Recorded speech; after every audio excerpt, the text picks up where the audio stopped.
Hello, kamusta na po kayo? Ito na po yung part 3 ng update ni Patcat.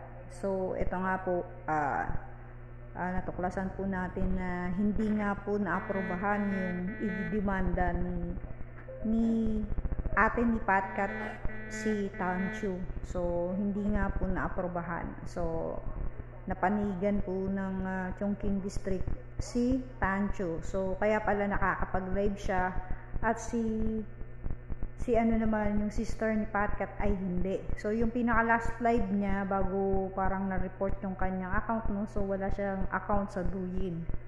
So, naging ano siya, na-ban.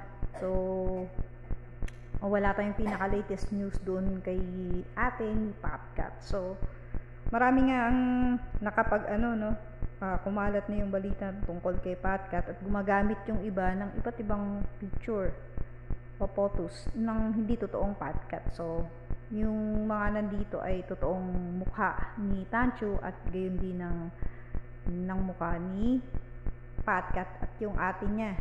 So, kung makikita nyo rito, yung ibang mga photos, ito yung totoong at original. So, yun. Nakakalungkot man yung balita na hindi na makakapagdemanda si ate ni Patcat, no? So, alam naman natin kung ano yung itinanim ng isa, yun ang aanihin niya. So, siya ang bahala doon. So, yun yung picture na to. Ito yung, video na to. Ito yung katabi niya si ate niya. So, yung mga larawan dito, yun yung mga original lang, no? Na si Patcat, no?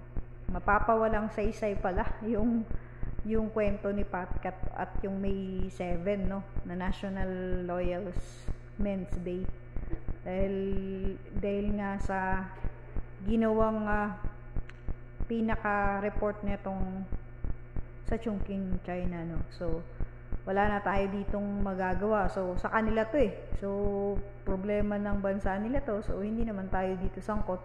Yung sa atin lang yung kay Patcat. So, salamat dun sa atin niya dahil na-share niya sa atin yung kanyang ang kwento ni Patcat, no. So, sa atin din, kaya naging masaya na lang tayo, no. Thank you po. 3*19 po ito. Bye-bye.